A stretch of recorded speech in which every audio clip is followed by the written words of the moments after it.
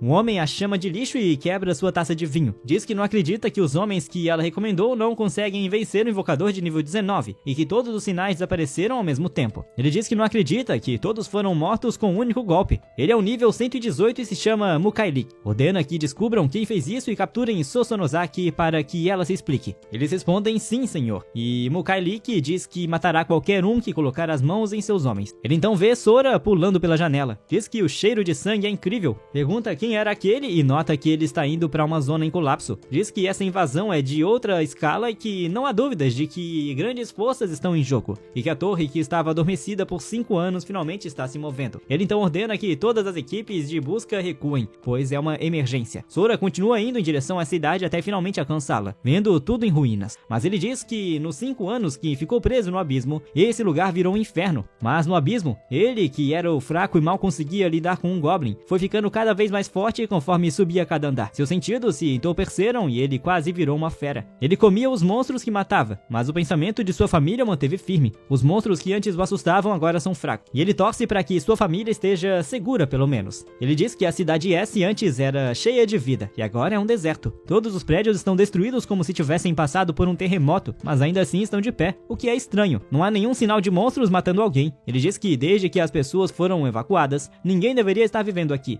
Ele segura a maçaneta da porta de casa, arrancando-a completamente das dobradiças e se surpreende. Então ele entra lentamente em seu lar. Diz que sabia que o lugar estaria vazio, mas veio mesmo assim. Afinal, esse lugar é cheio de memórias felizes para ele. Ele então vê uma carta na mesa e pergunta o que é aquilo. É de seu pai, dizendo que todo mundo diz que Sora está morto, mas ele e a mãe se recusam a acreditar. Eles pegaram suas coisas e arrumaram exatamente como era no antigo quarto, e tem certeza de que ele vai voltar. Sora começa a chorar lágrimas masculinas e diz que elas arriscaram suas vidas para voltar por ele. Até separaram suas roupas favoritas de tamanhos diferentes, para que quando ele pudesse voltar, ele vestisse algo novo. No armário há um mapa para o abrigo 6. Quando ele lesse a carta, deveria ir encontrá-los, pois sempre estariam esperando por ele. Com amor, mamãe e papai. Ele chora segurando as fotos da família e se pergunta o quão forte ele está agora. Depois começa a cortar o próprio cabelo, dizendo que se for forte o bastante para acabar com o apocalipse, talvez consiga recuperar os dias que perdeu. Ele então pegou a faca e cortou seu cabelo, parecendo o protagonista de outro mangá. Quem será, hein? Me diz aí quem ele se parece. Ele diz que vai seguir o mapa até o abrigo 6, como ele indica, mas a estrada está completamente destruída. Mesmo assim, seguir seu próprio caminho será mais rápido. Enquanto começa a voar pelos ares, um monstro voador o avista e tenta atacá-lo, mas ele o rasga no meio. Depois continua saltando de monstro em monstro, limpando os céus enquanto avança. Algumas pessoas próximas perguntam que barulho foi aquele, e outro cara diz que só está bêbado e que ficar de guarda é entediante. Eles então sentem algo passando, voando por eles, e perguntam o que foi aquilo. Um diz que não conseguiu ver e o outro diz que filmou e conseguiu uma imagem de Sora voando pelo ar. Depois ouvem uma mulher gritando, dizendo que ninguém deve se aproximar, que ela só veio procurar comida. Quando ela começa a ser cercada, dizem que faz tempo que não vem uma mulher, e um deles começa a babar dizendo que são caras legais e vão cuidar bem dela. Ela diz que não,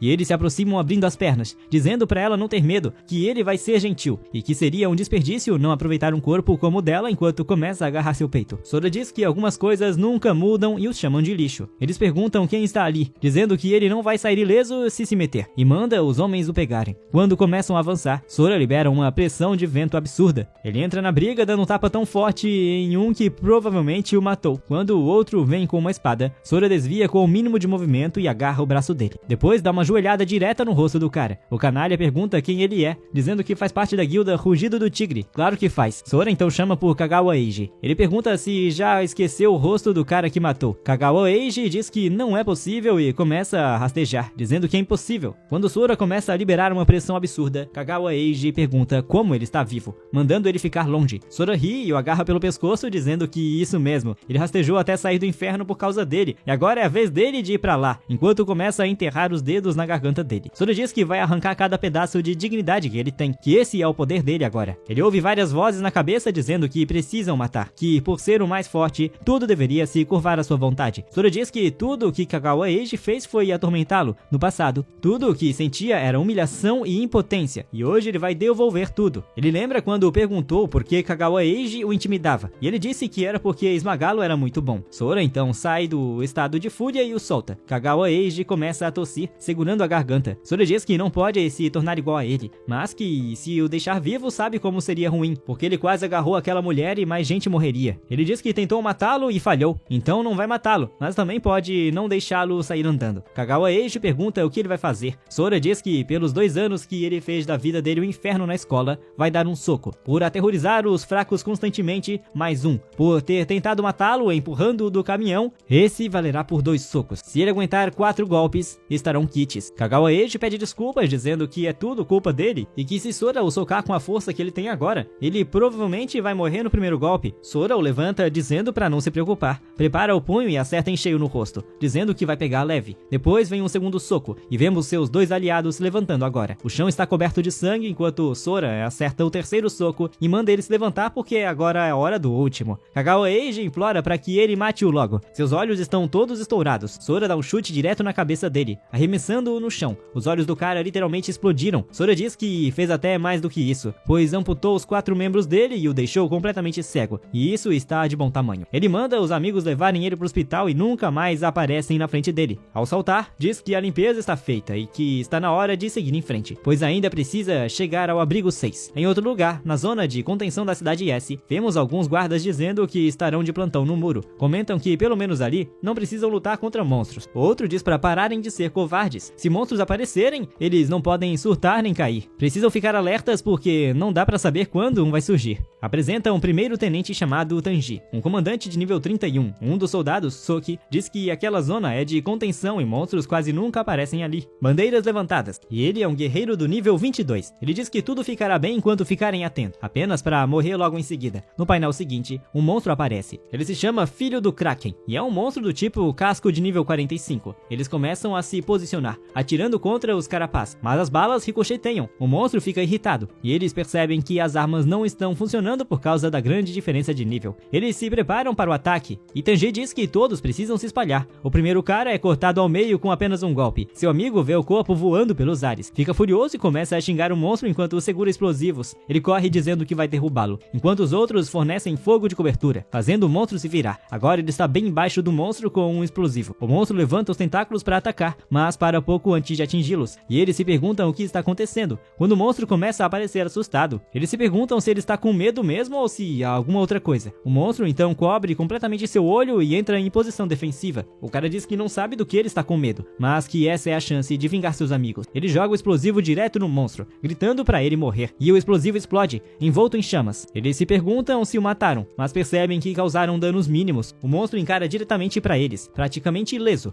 e parte para o ataque. Mas Sora pousa, esmagando-o com impacto e salvando o soldado. O soldado fica confuso, e Tanji pergunta se esse é o motivo do medo do monstro, se tudo foi feito por causa desse homem. Tanji diz que ele matou o monstro que sobreviveu a uma explosão com um único golpe, e que não há muitos com esse tipo de poder destrutivo de classe S, mas que nunca o viu antes. Então precisa descobrir quem ele é, custe o que custar. Ele usa sua habilidade especial chamada Inspecionar, que permite ver informações detalhadas sobre o alvo. Quanto mais próximo em nível, mais ele pode ver. Tanji então se surpreende dizendo, não pode ser, pois o que aparece é apenas que ele deve demonstrar respeito no sistema. Alerta! Tanji se espanta e começa a ficar tonto. Enquanto ele desmaia, os soldados o seguram perguntando o que está acontecendo e chamam um médico. Sora, confuso, diz que tem algo que quer perguntar. O soldado pergunta o que é, e Sora pergunta a que distância está o abrigo de evacuação 6. O homem diz que fica a 50 km ao norte, mas que ele terá que passar pela área X para chegar lá. Sora pergunta o que é a área X, e o soldado responde que é onde estão segurando a investida de monstros. Os monstros estão sendo concentrados ali para minimizar os danos, e há muitos caçadores lutando contra eles. Os soldados comentam que há muitos itens raros como recompensa. E quando Sora se vira, se pergunta se é possível mesmo conseguir itens ao derrotar monstros no mundo real, dizendo que realmente parece um jogo. Ele pergunta o quão forte o monstro parecia para eles, e dizem que um nível 45 é um oponente bem difícil. Sora pergunta se isso realmente seria difícil para causar tantos problemas e quantos monstros acima do nível 45 existem na investida. O homem diz que provavelmente não mais de 100, e que se houvesse muitos monstros como aquele por ali, a humanidade já teria sido extinta há muito tempo. Sora diz que entendeu e que vai partir em breve. O homem fica nervoso e o chama, dizendo que talvez seja um pedido absurdo, mas que ele gostaria de que Sora fosse até a área X, porque se houver um caçador forte como ele lá, muitas pessoas podem ser salvas. Sora pergunta se a rota mais curta até o abrigo passa pela área X, e o homem confirma. Sora diz que neste caso, ele vai passar por lá, e que derrotará qualquer monstro que tiver o azar de cruzar seu caminho. A cena muda para algum tempo depois, com uma tenda e Tanji deitado, começando a acordar. Os soldados ficam aliviados ao vê-lo reagir, e Tanji pergunta quanto tempo ficou desacordado. O homem diz que cerca de 10 minutos e que os itens de recuperação deixados pelos monstros funcionaram imediatamente. Tanji pergunta sobre o homem que o salvou, e o soldado informa que ele foi para o norte. Tanji ainda está tentando se recuperar da dor de cabeça quando percebe o que foi dito. O soldado diz que ele está indo para o abrigo de evacuação 6. Tanji pergunta se isso significa que ele vai passar pela área X. O soldado diz que parecia que ele não se importava nem um pouco. Foi sem hesitar. Tanji diz que precisam entrar em contato com o comandante central imediatamente. O soldado perguntou se ele tem certeza. Tanji olha para o relógio e diz que faltam cerca de 10 minutos para o horário marcado e que ele deve conseguir. Um homem entra dizendo que enviou uma mensagem pelo rádio de emergência. Ele repete Leste que mandou a mensagem, mas se pergunta por que o Comando Central. Tanji diz que essa operação é diferente das outras. Essas informações são altamente confidenciais, por isso eles não foram informados, e que a Área X serve como base para essa operação. Não é parte da região onde estão contidos os monstros. Na verdade, é uma zona de bombardeio. Vemos então um centro de comando, com um cara com barriga saliente. Uma mulher diz que uma chamada de emergência chegou da área B-22. O comandante central pede para colocá-los na linha e somos apresentados a Kumagaya Renji, que é um mago de fogo de nível 58.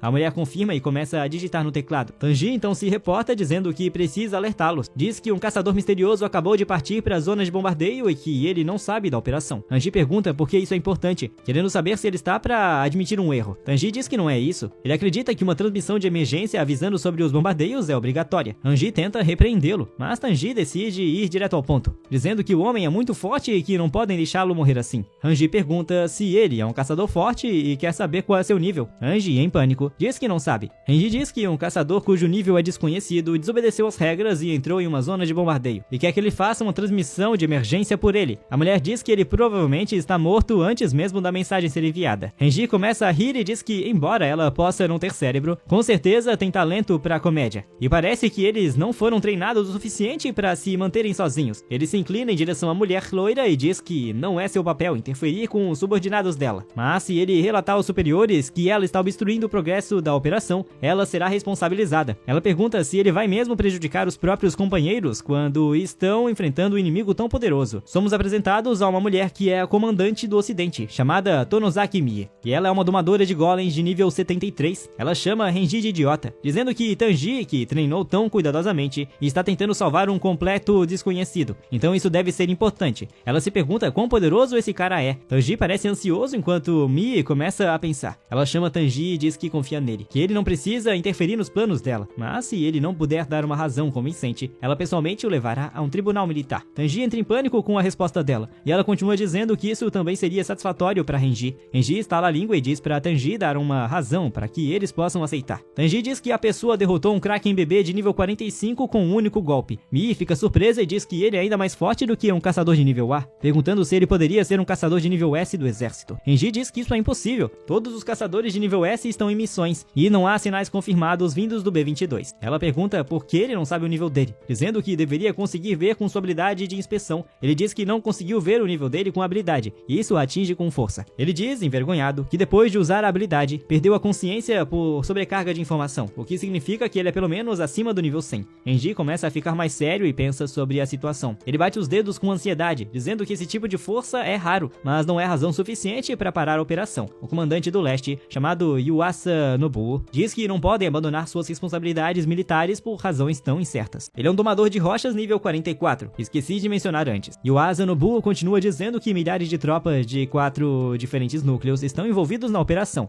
e há tropas suficientes para cercar completamente a zona de bombardeio e de concentração. O plano original era que, após o bombardeio, os monstros dispersos fossem eliminados pelos soldados estacionados na zona de guarnição. Mas se uma transmissão de emergência for feita, os monstros reagirão ao som e correrão todos para um só lugar. Se isso acontecer, a área cairá num instante e dezenas de milhares de soldados perderão a vida. E salvar um homem em troca disso não faz sentido, mesmo que ele fosse um caçador de nível S. Seria um risco que eles não poderiam correr, e ele pede desculpas. Tanji apenas parece devastado, pois tecnicamente é tudo culpa dele. Enquanto Mie está sentada pensando em algo, ele diz que, sendo assim, precisa rejeitar o pedido dele, que não pode desperdiçar os esforços de tantas pessoas por causa de um só homem, e que a decisão é final. Quando desligam a ligação, ele olha para o celular, confere novamente e fica completamente chocado. Ele então aperta o telefone com força, frustrado consigo mesmo. Seus homens dizem que ele fez o que podia, e ele solta um grande suspiro dizendo que o que importa é o bem maior. O soldado olha para baixo, vê suas chaves e as tira da cintura. Tanji pergunta o que ele está fazendo. Quando o homem corre para o carro, Tanji diz para ele voltar antes que as bombas comecem. O homem diz que ainda falta 6 minutos, e ele é Isho. Achei honestamente que ele tivesse morrido antes, mas na verdade ele é um cara determinado. Ele sai em alta velocidade, dirigindo direto em direção a Sora. Os outros homens de Anji perguntam se devem trazê-lo de volta, mas ele diz que está tudo bem, que ele já tomou sua decisão e sabe o que está fazendo. Soki diz que precisa chegar a tempo, e os vemos ansioso. O que ele não sabia naquele momento era que o homem que estava salvando se tornaria a esperança de toda a humanidade. Mas nós sabíamos, porque ele é o nosso protagonista. Soki diz que perdeu o rastro dele e se pergunta para onde ele foi, e segue pelo caminho mais rápido. Se ainda não o encontrou, significa que ele está se movendo mais rápido que o veículo. Ele está quase na área X, e se for usar o alto-falante, talvez ele consiga ouvi-lo. Mas fazer isso também atrairá os monstros. Agora ele tem pouco mais de 2 minutos. Ele decide seguir em frente e estica a mão para o alto-falante. Ele respira fundo e hesita enquanto continua dirigindo. Diz a si mesmo que é uma vergonha para o exército e então se decide a fazer isso. Ele grita dizendo que é o soldado que Sora ajudou antes e que está na área prestes a ser bombardeada. Então ele precisa evacuar imediatamente e começa a repetir isso várias vezes. Sora ouve isso e quando o vemos, ele acabou de terminar uma luta. Ele diz que isso explica porque não há muitos caçadores por perto. Ele olha para as mãos e diz que os monstros em si não são uma grande ameaça, mas não sabe se conseguiria sobreviver ao calor da explosão. Então deve evitar riscos desnecessários. E aquele soldado arriscou a vida para ir até lá apenas para avisá-lo sobre o bombardeio. Ele não pode deixá-lo morrer ali. Soki se pergunta se conseguiu alcançá-lo ou não. E com 30 segundos restantes para a bomba, vemos dragões voando acima. Eles pousam diretamente na frente de Soki. E ele diz que realmente os atraiu para si e que precisa sair imediatamente, porque eles definitivamente sabiam que estavam fazendo reconhecimento da área com um drone. Nobu também está em pânico e diz que precisa evacuar todos os soldados da área da guarnição. Mii concorda, dizendo que precisam recuar completamente e segurar as muralhas, mas a mulher diz que eles não estão indo para as muralhas. E todos ficam ainda mais confusos, perguntando para onde eles estão indo. Então ela diz que estão indo para a área B-22. E Mii diz que foi para lá que o caçador misterioso foi, então precisam enviar todos os drones restantes para a B-22 e descobrir o que impediu o avanço do monstro. Vemos Soki saindo do carro dizendo que o bombardeio acabou. Ele não acredita que ainda está vivo. Ele começa a rir pelo fato de ter sobrevivido. Sora diz que é cedo demais para comemorar. Se ele está vivo, isso significa que os monstros também estão, e estão vindo nessa direção. Ele então olha para ele e manda que se abaixe. Ele o ajuda a desviar de algo que passa voando por cima. Vemos que é na verdade o drone. E Soki se pergunta se os monstros o atacaram, já que isso nunca tinha acontecido antes. Sora diz para ele guardar o espanto para depois, pois agora estão completamente cercados pelos monstros. Sora diz que vão correr. Certamente ele poderia matar todos. Fico me perguntando o que ele está planejando. Soki aparece absolutamente apavorado, pois aquele monstro gigante com um homem no ombro está no nível 90, e há muitos monstros de nível alto ao redor. Ele diz que esse é o grupo de nível mais alto nessa investida, e o líder é de nível elevado. Ainda assim, não tem nenhum arranhão causado pela bomba. Então acabou para eles, e todos vão morrer ali. Sora diz que eles também não sofreram nada com a bomba, mas isso não vai impedi-lo de espancá-los até a morte. Ele salta para frente dizendo que Soki deve se esconder no Jeep. Enquanto isso, ele começa a matar os monstros rapidamente, um após o outro, indo direto em direção ao chefe. O chefe então começa a balançar sua arma contra Sora, uma enorme massa que ele segurava com as duas mãos. Ele parece desinteressado, mas o chefe está surpreso ao ver a sua arma sendo arrancada e jogada no chão por Sora. Ele então salta no ar e voa direto pro chefe, preparando o punho e desferindo um soco pesadíssimo, acertando direto na cabeça e arrancando-a completamente. Agora ele está de pé sobre o ombro oposto ao homem. Ele olha para ele e os dois se encaram. Sora diz que não conseguiu sentir a presença dele de forma alguma. O sujeito diz que finalmente conseguiu. Vemos que ele tem estranhos tentáculos saindo do corpo que começam a curar o monstro. O homem diz que o encontrou e o chama de semente do abismo. Enquanto a cabeça do monstro se regenera, ele sorri para Sora. O homem diz que ele é um ladrão e que deveria devolver o que é dele. Sora pergunta do que ele está falando. O homem responde que pelo crime de tomar o poder do outro, só há uma forma de pagar, com a vida. Ele começa a invocar várias adagas das sombras, que voam em direção a Sora, mas não conseguem perfurá-lo. Ele segura uma para inspecioná-la. Ele pergunta se isso é tudo que ele tem, e que, se for, ele não será capaz de matá-lo. O chefe então começa a atacá-lo, e um drone está sobrevoando, observando tudo. O homem de manto sente isso e olha para cima, perguntando se o corvo de Odin está observando, mas diz que é uma imitação feita pelos humanos. Eu já suspeitava que o velho fosse Odin, acho que isso confirma. Sora diz ao homem que, se ele realmente quiser matá-lo, vai ter que vir com mais seriedade, e investe diretamente para onde o homem estava, mas atinge apenas o chefe. O homem desapareceu completamente, e Sora se surpreende com isso. O sujeito diz que é repulsivo ser observado por humanos vis, e que essas criações de baixo nível deveriam saber seu lugar, pois estão lhe causando náusea. Ele estende a mão para frente, e alguns monstros começam a destruir imediatamente os drones. O homem então ordena que o restante elimine todos os observadores que puderem. Em um complexo de apartamentos próximos, o homem diz que seu drone foi destruído, mas ele conseguiu concluir a missão. O motivo pelo qual os outros monstros mudaram a direção foi por causa daquele cara. Ele é o caçador que enfrentou a investida sozinho, e ele precisa informar o comandante sobre isso. Ele ouve sons muito altos vindo do corredor enquanto um monstro arromba a parede, e estendendo seus tentáculos na direção dele. Em seguida, ouvimos os gritos do homem à distância,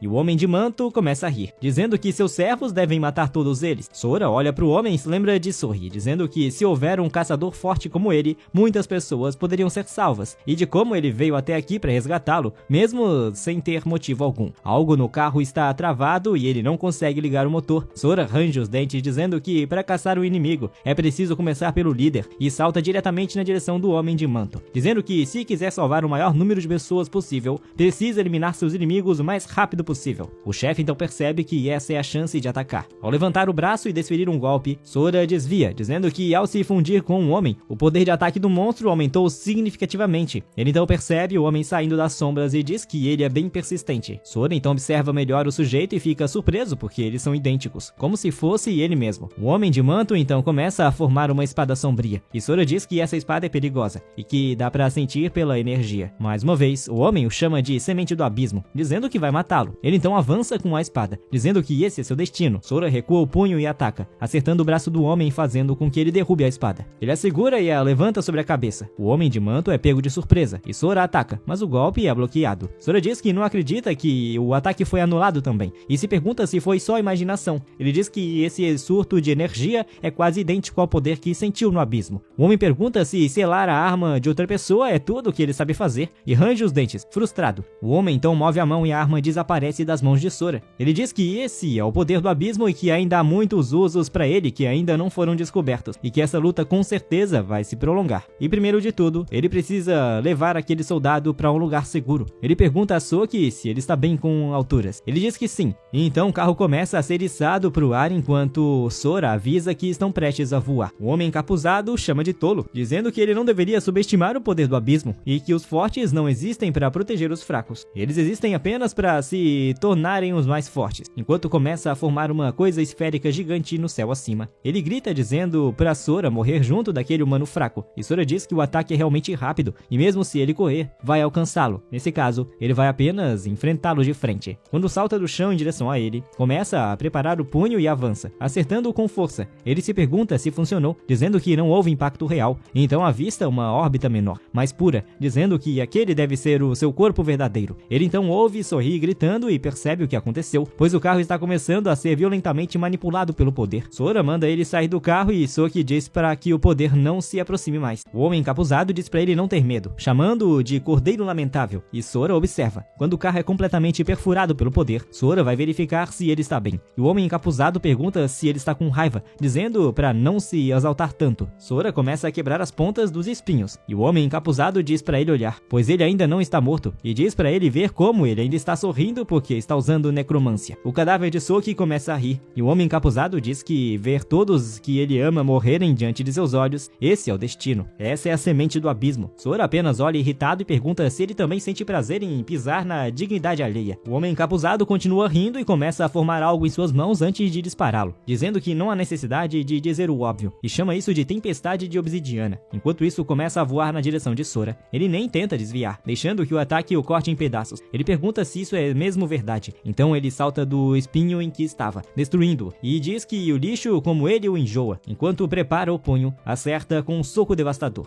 quebrando os espinhos e destruindo tudo em seu caminho. Ele range os dentes enquanto voa e agarra o corpo de Soki. Soki então começa a sorrir para ele com os olhos vermelhos e começa a socá-lo no rosto. Sora olha para ele, pedindo desculpas, dizendo que está triste por ele ter se envolvido nisso, e o tranca no carro. Em seguida, se vira novamente para o homem encapuzado e imediatamente parte para o ataque. O homem encapuzado diz que é inútil, pois o ataque é anulado. Diz que ele é apenas um novato que nem consegue lidar com o poder do abismo e não tem chance de derrotá-lo. Mas ele diz isso enquanto leva um soco direto no rosto e vemos sangue sair de sua boca enquanto ele é arremessado para o lado. Sora diz que quem não terá chance é ele, e acho que ele está limpando o punho. Não tenho certeza. O chefe gigante então aparece para proteger o homem, que ainda diz que isso é impossível, se perguntando como ele conseguiu machucá-lo. Sora diz que as pessoas evoluem, chamando-o de idiota. O homem encapuzado percebe que está em apuros e sobe novamente em seu guarda-costas enquanto Sora voa em sua direção. O homem encapuzado diz que só de ver o movimento dele já aprendeu a controlar o poder do abismo. Pergunta se isso faz algum sentido, mas ele não vê Sora em lugar algum e pergunta onde ele está. Claro, Sora agora vem por trás. O homem se vira, o avistando a tempo e salta do ombro do chefe, criando distância entre os dois, dizendo que ele é mais resistente do que parecia. Sora diz que talvez ele consiga escapar dele, mas quer ver o chefe escapar disso, enquanto balança o braço para baixo, cortando-o ao meio. O ataque até destrói o prédio atrás. O chefe chefe começa a se regenerar usando os poderes do abismo. Sora diz que reconhece essa técnica agora e que vai mirar no núcleo do corpo real enquanto começa a agarrar a aura do abismo. Com as próprias mãos, ele começa a despedaçá-la, dizendo para ser esmagado. O chefe diz que é impossível enquanto seu núcleo começa a ser danificado e Sora desce do céu. O sol começa a brilhar intensamente e vemos o chefe começando a ser queimado aos poucos, se desintegrando no ar até desaparecer. Foi derrotado. Sora então encara o homem encapuzado, dizendo que ele é o próximo. O homem encapuzado diz que vai se lembrar disso enquanto começa a preparar um ataque, chamando-o de unidade sombria. Todos os monstros ao redor passam a ser controlados, virando-se diretamente para Sora, soltando gritos enquanto começam a cercá-lo. Sora ainda procura uma oportunidade de atacar o homem encapuzado, mas o poder que ele emana o mantém afastado. Mas então ele se surpreende, porque imediatamente a pressão desaparece e o homem sumiu.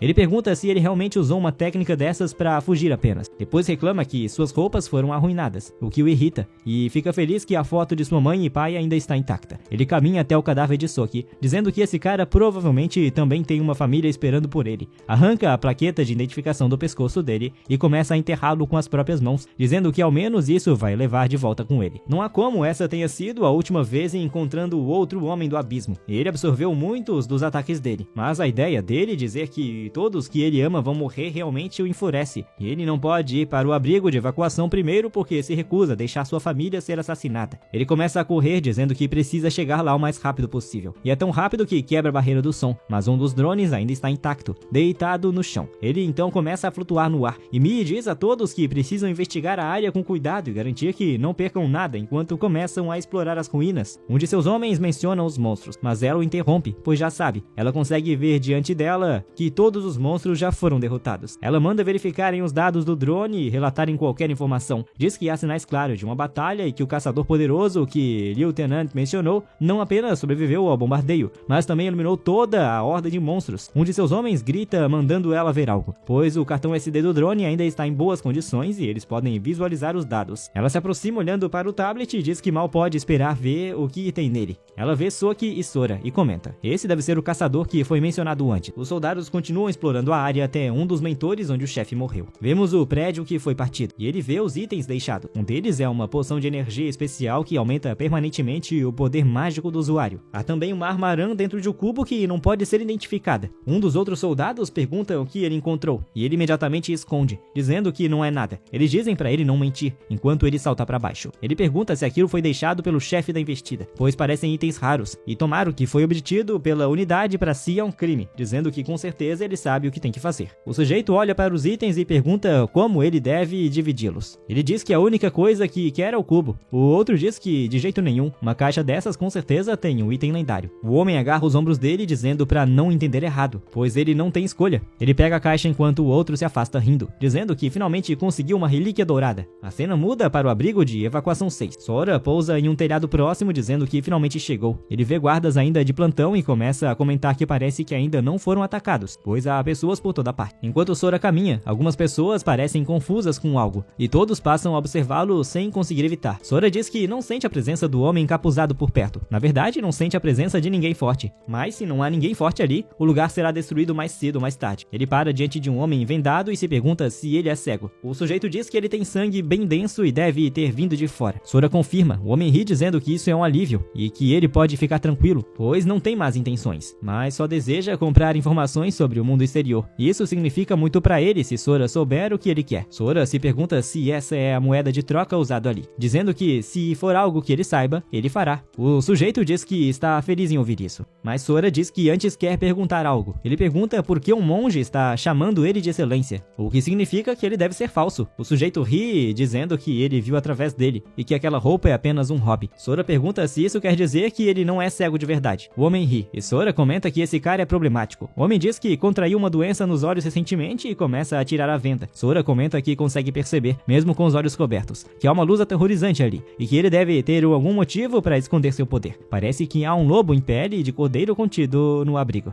Ele pergunta o que Sora gostaria de saber. O monge diz que finalmente é a sua vez de perguntar e que gostaria de saber o que está acontecendo do lado de fora. Sora diz que reuniram soldados armados nos muros e que devem estar se preparando para a guerra. Ele tem certeza de que o público geral não percebeu isso, mas ouviu explosões e pergunta se ele sabe o que aconteceu. Sora pensa um pouco e diz que, para ser sincero, não tem muita certeza. Ele estava fazendo um serviço fora quando ouviu uma explosão vinda do sudeste e ficou tão assustado que deixou cair extrair sua carta e teve que usar a camisa como mapa. O sujeito pergunta se é verdade e entra na brincadeira dizendo que também está escondendo seu poder. Ele agradece dizendo que foi uma grande ajuda. Sora responde que não foi nada, mas mal pode acreditar que o homem vá seguir em uma direção tão vaga sozinho. Ele se pergunta quantos lutadores de nível dele há por ali, porque não quer chamar atenção. Além disso, estão deixando alguém tão suspeito como ele andar livremente. Talvez a guarda da humanidade esteja baixa por todos estarem enfrentando o mesmo inimigo. Ele segue para uma loja de departamento, mas dizem para ele voltar mais tarde. Ele comenta que comprou umas roupas novas com o que o monge deu,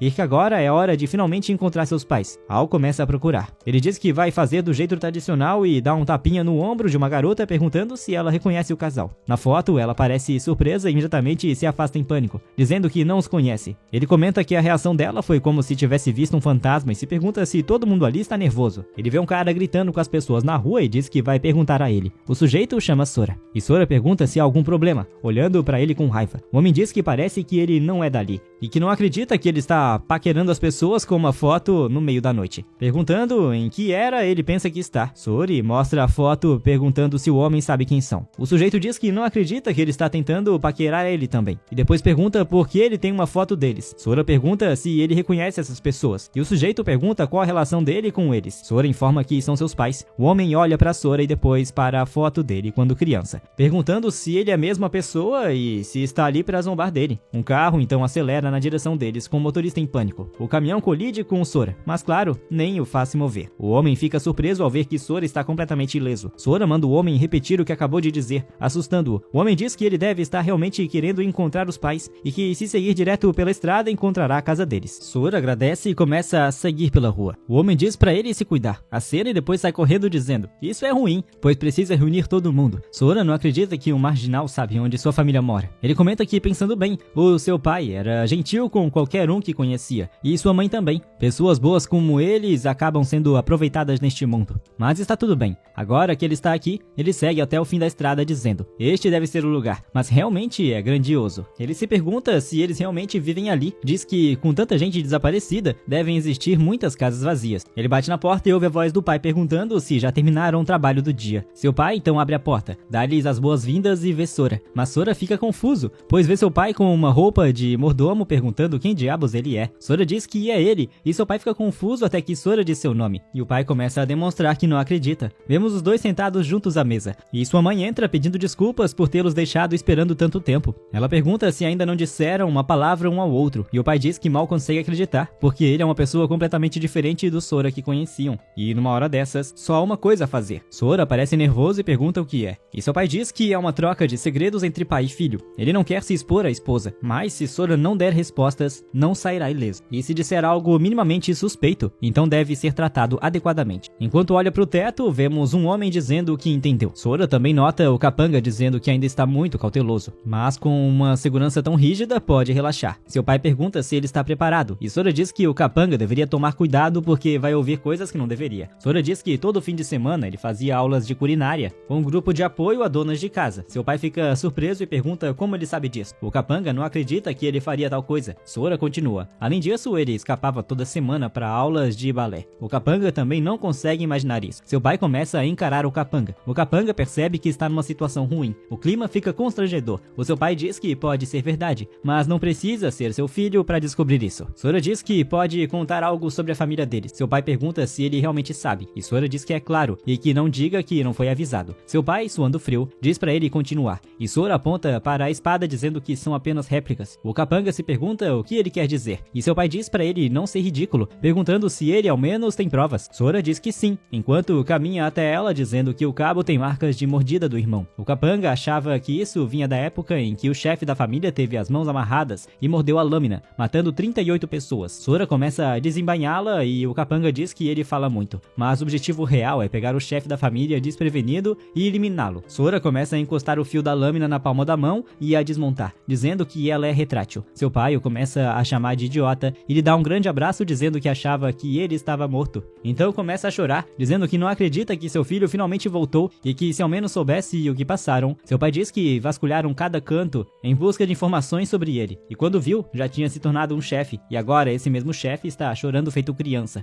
e isso é realmente patético. Sora então pede para tirar o cara do telhado, e o capanga está surpreso dizendo que o chefe da família viveu a vida inteira sob um reinado de sangue, e nunca testemunhou algo assim. Ele não acredita que viu o chefe da família, que valoriza a honra acima de tudo, nesse estado, e que precisa sair dali antes que seja morto. Sora arrebenta o teto, agarrando a perna dele, e o capanga diz para ele esperar, mas Sora diz que seu pai quer falar com ele, sentado agora. Muito constrangido, o pai de Sora diz ao guarda que ele descobre se chamar Okial, que ele tem a língua mais solta de todos os guardas. Sora o alerta de que se isso vazar, vai dar ruim. Ele e o pai de Sora concordam enquanto riem. Okiel diz que promete que não vai dizer uma palavra, e eles começam a encará-lo. Okiel diz que não há dúvida, eles são definitivamente pai e filho. Sua mãe diz para eles não ameaçarem. E Okiel faz cara de cachorro pidão, parecendo muito feliz, mas ele também o alerta para não dizer uma palavra, e ele responde, claro, abaixando a cabeça. O pai de Sora diz que está aliviado, por ele não ter contado que ele solta pum ou ronca dormindo, e ela pergunta por que ele tocou nesse assunto. Então Sora diz que é como nos velhos tempos e que finalmente está em casa com a família. Mais uma vez, ouve-se uma batida na porta. Sora se vira enquanto um cara arromba a porta, chamando-o de chefe, e é o cara que deu as direções, avisando que há um sujeito de cabelo branco procurando por ele. Então ele já vê Sora sentado ali e pergunta se é ele de quem está falando. O cara começa a entrar em pânico, depois surta dizendo que é ele mesmo. Ele diz que pode ser forte, mas tem muita gente ali, e o vemos tremendo. Ele então pergunta se Sora está planejando fazer algo com o chefe, dizendo que ele deve ser dos rugidos do tigre, ainda tremendo. Sora agarra os joelhos dele para acalmá-lo e então o encara. Em seguida diz ao pai que o apresente aos seus homens. Seu pai diz que ele é seu filho, que esteve desaparecido por 5 anos e finalmente voltou. Vai contar seu nível, mas percebe que não tem ideia de qual é e começa a enrolar. Sora diz que na verdade ele não tem um sistema. Perguntam se ele realmente sobreviveu na zona caída por 5 anos sem um sistema. Cabeludo de brócolis diz que se ele não tem o sistema, isso significa que por mais que treine, não pode passar do nível 10. Alguns dos homens dizem que continuavam chamando ele de forte, mas que ele é só um iniciante sem um sistema. Cabeludo de brócolis ri dizendo que deveria estar enganado, mas lembra de quando ele foi atropelado pelo caminhão e diz que se fosse só um iniciante, isso teria machucado. Sora pensa sobre isso, dizendo que tentem ver o nível dele com seus próprios sistemas. Cabeludo de brócolis pensa também. O sujeito claramente não está pensando em nada e diz: é mesmo, já que ele não tem um sistema, obviamente não sabe como funcionam as informações básicas. Se você tem um sistema, pode ver o nível dos monstros, mas não pode ver o nível dos outros jogadores sem a habilidade de inspeção. O pai dele diz que a habilidade de inspecionar é rara. Poucos caçadores a possuem. Cabeça de brócolis diz que o chefe tem essa habilidade, e Sora diz ao pai para dar uma olhada, desejando poder obter alguma informação sobre o abismo. Um pouco depois, vemos todos se reunindo para ver qual será o nível dele quando seu pai abrir as estatísticas. E Sora pergunta à mãe se ela quer verificar. Ela diz que mais do que isso, ela só quer estar ao lado dele, e que já sabe. De qualquer forma, vemos o pai de Sora e todos os homens surpresos, e ele diz que por mais que tente, o resultado é sempre o mesmo. Ele não consegue ver nada sobre o nível dele. O pai diz que podem haver duas razões para isso. Ou ele não tem sistema, ou seu nível é alto demais para que ele possa vê-lo. Os homens parecem genuinamente surpresos. O pai diz que mesmo quando alguém não tem sistema, ainda conseguem ver o nome da pessoa, mas além disso, ele sobreviveu sozinho por 5 anos, e já estaria morto se fosse um iniciante. Então o nível dele está simplesmente além da percepção do pai. E ele pergunta o que o garoto tem feito nos últimos 5 anos. A mãe diz que eles deveriam apenas estar felizes, que Sora é uma criança forte e deve ter passado por muita coisa para voltar até eles. Sora se emociona com quanto a mãe se importa com ele e relembra os incontáveis anos que passou lá, porque definitivamente foi mais do que 5. Por dentro ele começa a se emocionar e diz à mãe que está tudo bem, pois agora ele voltou, e pede para ela parar de chorar. O pai também começa a chorar e manda os homens saírem para que tenham um tempo a sós, dizendo que precisa sair dali agora que se reuniram depois de tanto tempo.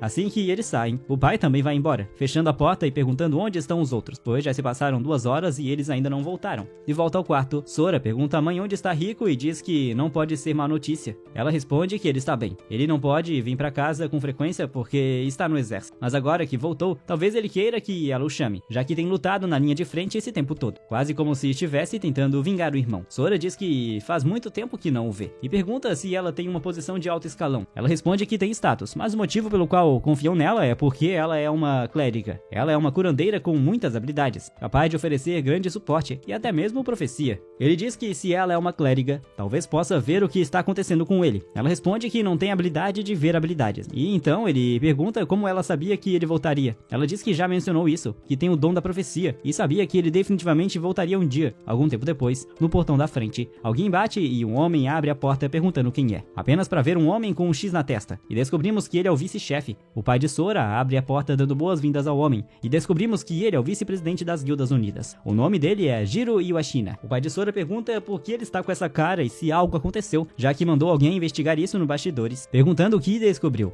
Ele diz que o rugido do tigre está relacionado ao exército, como ele suspeitava. Eles entregaram a carcaça do monstro ao exército como sempre, mas um cara com um caderno começou a implicar durante a inspeção, arranjou várias desculpas e deu apenas metade dos pontos, reportando o valor total para os superiores. Ao verificarem, toda a discrepância levava ao rugido do tigre. O pai de Sora diz que não acredita que isso aconteceu. Se o rugido do tigre, que deveria ser neutro, está fazendo algo assim, então há mais por trás disso. Mas eles não podem simplesmente ficar parados sendo pisoteados, pois isso afetaria o futuro da cidade. Ele diz a Jiro para descansar e comer bem, e que irá direto ao rugido dos tigres mais tarde para resolver isso com eles. Eles têm que mostrar que a Guilda Unida não é tão ingênua assim. Sora reflete sobre isso após ouvir tudo, dizendo que graças ao fragmento negro, todas as suas habilidades estão em modo avançado. Não é só sua força, seus sentidos também ficaram mais aguçados, então ele consegue ouvir coisas bem distantes. Parece que o rugido do tigre está por toda parte. Se o pai vai negociar com ele, isso o deixa um pouco preocupado. Sora abre a porta e vê o pai junto com Jiro, dizendo que vai com ele. Cabeça de Brócolis pergunta se ele está realmente planejando se meter nessa confusão, mas talvez essa seja a chance de ver os verdadeiros poderes dele. Jiro não tem a menor ideia de quem ele é. Perguntando ao pai de Sora, ele diz que esse é seu filho, que desapareceu na Zona Caída por 5 anos. Jiro pergunta qual é o nível dele, e o pai de Sora diz que o filho na verdade não possui sistema algum. Jiro parece surpreso e pergunta se isso significa que ele é uma pessoa comum,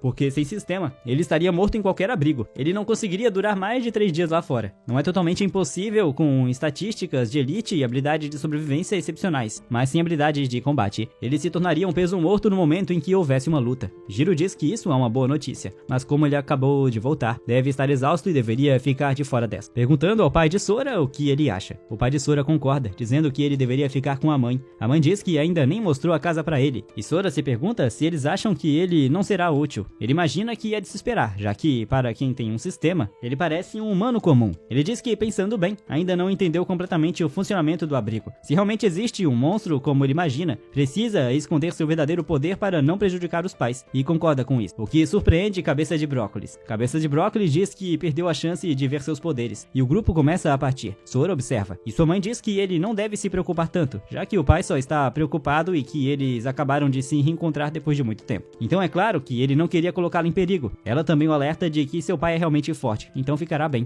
e que ela sempre usa sua visão para ver o futuro, e isso diz a ela que ele também sairá bem dessa. Sora diz que está tudo bem, mas que ele não é mais uma criança, e que é verdade que sua mãe usa profecias para prever perigos. Mas o rugido do tigre está ligado ao exército. O pai dele só vai entrar em conflito com ele cada vez mais a partir de agora. Ele pergunta como está a situação ali no abrigo e por que o rugido do tigre está em maus termos com ele. Ela diz que desde o dia do julgamento, o pai dele despertou e se uniu ao exército para gerenciar os abrigos. Depois disso, ele criou a União das Guildas e cooperou com o exército aqui na esperança de encontrá-lo. A União das Guildas cresceu tanto porque todos se comoveram com o juramento daquela pessoa de reunir famílias. A União das Guildas cuida da manutenção da ordem, coleta de suprimentos no campo e praticamente toda a gestão. Ele é um homem bondoso e por isso não queria mandar seu próprio povo pra fenda. Foi assim que conseguiram manter a paz nos últimos 4 anos, mas há alguns meses, o rugido do tigre do abrigo de evacuação 4 veio até aqui para montar uma filial. Desde então, o conflito com eles nunca parou. Sora pergunta por que o exército não intervém, e ela responde que, como os inimigos continuaram ficando mais fortes, o exército não consegue contê-los, mas o rugido do tigre foi fundado para limpar as torres, e sua força é tão esmagadora que o exército não tem escolha senão depender dele. As informações sobre as classificações das torres são valiosas demais para que o exército as ignore. Além disso, eles têm um despertado escolhido pela divindade da torre. Eles são chamados de Ezra, e são a carta da manga dele. Sora pergunta o que é uma divindade da torre, e ela explica que são os senhores da torre. Seu poder é praticamente equivalente ao de um deus para os humanos, e se você passar pela aprovação da divindade, se torna um Ezra e recebe poder divino. Eles são considerados mensageiros de Deus fora das torres e também se tornam guardiões dentro das paredes da torre. O rugido do tigre atualmente tem o maior número deles, e como cada Ezra possui um poder absurdo, eles devoram todas as guildas vizinhas em pouco tempo. A guilda do pai dele é adorada pelos moradores, mas nunca limparam sequer uma torre. Eles são os únicos da União que ainda estão lutando sem um Ezra. Sora diz que a situação realmente está bem ruim, e se o povo ama a União das Guildas, por que eles se comportam como um grupo de Yakuza? Ela pergunta do que ele está falando, dizendo que é só uma questão de preferência. Ela ela decidiu por Sora, que não consegue acreditar que sua mãe tem esse lado. Ela pergunta, que diferença faz, já que todos estão felizes e cheios de energia, e como ele está cansado, deveria ir tomar um banho e chamá-la se quiser que ela lave suas costas. Ele responde que vai fazer tudo sozinho. Ela diz que ele realmente cresceu e deixa em seu quarto. Ele começa a se concentrar em seus sentidos e diz que ela realmente se foi, e ele não fazia ideia de que a situação era tão séria. Ele ainda não consegue deixar de se preocupar com seu pai, então pula da janela, e sua mãe observa fazendo isso, dizendo que mandou ele descansar e que crianças podem ser um trabalho danado às vezes. Finalmente descobrimos o nome do pai de Sora, que é Sakuya, e ele estava indo para a guilda Rugido do Tigre, com membros de sua própria guilda. Sora estava observando de cima, vendo que tudo, exceto o centro, estava completamente escuro, o que era uma boa coisa, pois assim era mais fácil de encontrar. Ele localiza, mas começa a se sentir tonto, sem entender o que está acontecendo. Ele diz que desde que foi fortalecido pelo fragmento do abismo, nunca mais pegou nenhum resfriado. Então ele ouve a voz daquele cara, dizendo que não vai deixá-lo fugir. Sora olha ao redor, sem saber de onde vem o som, e pergunta se ele está escondendo sua presença, pois não consegue senti-lo de forma alguma. Isso significa que ele estava no abrigo 6, afinal. E então ele volta a se sentir tonto. Ele ouve a voz dizendo que não vai deixá-lo fugir, o que é por causa de sua alma, pois ela já foi marcada. Sora vê o sujeito e acerta um soco atrás dele, onde estaria sua cabeça, mas é apenas uma ilusão. Enquanto o homem continua repetindo a mesma frase, Sora pergunta se é isso que ele quer dizer ao marcar sua alma, enquanto o homem ri descontroladamente. Em seguida, refletores são apontados para o telhado, perguntando o que Sora está fazendo ali àquela hora da noite. E ele diz que gritou alto demais e foi notado. Então ele corre dizendo que a ilusão desapareceu. Ele pousa em um telhado próximo dizendo que ela voltou, e se pergunta se desapareceu por causa da luz e decide testar. Ele vai até a rua e fica debaixo de um poste de luz, dizendo que acha que entendeu. Se ele ficar no escuro por 7 segundos, a marca da alma é ativada e ele fica tonto. Enquanto perde a compostura, o diálogo muda e ele começa a imitar o cara, palavras por palavra. Sora fica envergonhado porque uma mulher o vê dizendo que só ele consegue ver aquele rosto. Ele diz que quando anda sob a luz, um som estridente começa a soar em sua cabeça e depois de um tempo, a marca desaparece e ele para de ver o sujeito. Ele se pergunta se a razão de não ter sentido isso antes foi graças à sua luz solar e às luzes da casa, dizendo que deve ser isso, mas talvez ele consiga localizar o sujeito através da marca e pode lançar um ataque surpresa a qualquer momento. Então precisa manter a guarda alta e encontrar seu pai. Ele continua andando e manda a voz calar a boca quando as pessoas o encaram com olhares julgadores. Enquanto segue pela rua, um carro passa por ele e ele diz que o sujeito não aparece quando há luz. Ele lembra que sua mãe disse que a união das guildas não é mais útil para o exército e que seu pai pode estar em perigo. Ele não sabe quantas pessoas fortes há no abrigo, mas não há como um exército aliado ao Rugido do Tigre ficar parado. E há uma grande chance de tentarem destruir a guilda do pai dele. E nesse caso, ele vai proteger sua mãe e seu pai, mesmo que isso signifique matar todo mundo. Ele então para de andar, se perguntando se realmente poderão voltar aos dias pacíficos que tinham antes. Ele vê um grupo de pessoas à sua frente, dizendo que parece ter chegado ao lugar e se pergunta como seu pai vai conduzir as negociações. Ele se lembra de seu pai dizendo que, em um conflito com alguém, a violência deveria ser seu último recurso, e essas eram as palavras que seu pai sempre lhe dizia. Sora responde que entendeu e se pergunta se vai mesmo esperar até o último momento para recorrer à violência, mesmo agora. Ele então é surpreendido por algo quando os homens começam a gritar, dizendo que está começando, para saírem da frente para que possam ver, já que faz tempo desde que o chefe se exaltou. Da última vez, ele deixou uma cicatriz de quase 20 metros em seu oponente. Vemos seu pai se preparando para um ataque. Seus olhos brilham em vermelho enquanto ele chama alguém chamado Tsushida. Dizem para ele sair e enfrentá-lo como um homem. Ele então balança sua lâmina para frente, cortando um prédio diagonalmente, fazendo-o explodir em inúmeros pedaços. O pai dele é realmente um brutamontes. Jiro está ali enquanto os homens comemoram, e Sora fica simplesmente surpreso com a força de seu pai. O pai de Sora então embainha a espada. Sora pergunta a um dos homens se o chefe sempre foi assim. Ele pergunta se Sora não sabe que o chefe é conhecido por entrar em lutas rapidamente. Sora pergunta se ele não usava a violência como último recurso. Eles dizem que ele dizia isso no começo, mas naquela época ele ainda acreditava que o exército resolveria as coisas. Muitas coisas aconteceram desde então, e para os militares, contanto que os caçadores estejam fazendo seu trabalho e os civis não estejam morrendo de fome, eles não se importam com algumas brigas. Eles não vão se dar o trabalho de gerenciar cada pequena luta que surgir. É por isso que resolver as coisas com os punhos é o jeito mais rápido. Se você pode vencer uma luta, não há necessidade de conversar. E se não pode vencer, conversar não vai ajudar. Enfim, basicamente, acerte primeiro e depois converse. Sora diz que, pelo que viu do monge, os fortes normalmente evitam confusão. Talvez ele esteja entendendo errado. Ou será que isso significa que você pode se descontrolar à vontade se tiver tanto poder quanto seu pai? Ou talvez ele estivesse apenas vendado por aparência. Vemos o monge observando de cima, encarando o chefe que a matou. E finalmente vamos descobrir seu nome: Yukio Shungenji. Ele é um Ahachi de nível 75 e tem uma habilidade chamada Kenai. Ele diz que um chefe de nível 90 parece ter sido despedaçados sem marcas de armas. É assustador como ainda há tantas pessoas fortes por aí, então eles devem agir com cautela. Ele coloca sua venda e seu nível é reduzido para 45. De volta ao prédio que o pai de Sora destruiu, o homem começa a gritar chamando-o de bastardo, e se pergunta se ele acha que as coisas ainda são como na época em que os abrigos de evacuação foram construídos. O pai de Sora diz que as coisas certamente mudaram, e que bastardos irritantes como ele apareceram, e que ele deveria tê-lo matado naquela época. O homem pergunta se ele está com medo ou algo assim, e o pai de Sora diz que não pode simplesmente ignorar isso, enquanto começa a desembainhar sua lâmina novamente. O homem parece suspeito, dizendo que já o provocou o suficiente, e o cara em que está confiando deveria aparecer logo, perguntando se ainda não foi o bastante. Ele começa a tremer, chamando o pai de Sora de covarde, dizendo para ele sacar a espada, e que ele vai virar combustível para o rugido do tigre. O pai de Sora então desbainha a espada e avança. O homem ergue seu escudo e até vemos a imagem de uma mulher angelical aparecer atrás dele. Um homem sorri, dizendo que ele caiu na armadilha. Ele grita dizendo, nem mais um passo. Vemos um homem com uma prancheta que Jiro mencionou aparecer, dizendo que ele tem coragem de começar uma briga no abrigo. Somos apresentados a Osamu Uzui, um assassino de nível 63. O homem o reconhece, perguntando por que ele está ali. Sora pergunta se esse é o soldado que está apoiando o rugido do tigre, e se isso for coincidência. Ele pode sentir muitas pessoas nesse prédio. Ele com certeza está ali de propósito. Ele então começa a andar em direção ao pai de Sora e se pergunta se esse também é o homem que os está apoiando. Uzui disse que, de acordo com o artigo 15, duelar em abrigos é proibido e que os infratores podem ser punidos com 15 dias de prisão ou até mesmo com a pena de morte. Perguntando se eles vão seguir as instruções, Sakuya percebe que esse era o plano, provocá-lo, e quando ele revidasse, usariam a lei para prendê-lo. Ele não está preocupado com sua corrupção ser exposta e não acredita que está sendo incriminado tão descaradamente. Uma vez preso, podem estender sua sentença indefinitivamente e até fazê-lo desaparecer. Se o perderem, sua guilda será esmagada e os outros serão derrotados imediatamente. Ele se pergunta por que os militares estão indo tão longe para desestabilizar o equilíbrio, perguntando se há uma disputa de poder acontecendo. Ele não sabe o que eles querem, mas não pode admitir nenhum crime. Ele diz que estão enganados e que eles não estavam duelando. Como alguém que apoia as guildas unidas, ele não pode admitir um crime sem provas. Uzui diz que essas marcas de espada são uma prova clara. Sakuya ri, dizendo que ele só pode estar brincando. Pode até ser uma prova, mas é prova de que ele estava tentando reformar o prédio, não começar um duelo. Uzui diz que parece que ele ainda não entendeu. Não cabe a ele decidir isso. Cabe a ele, Uzui, e se ele diz que é a prova, então é.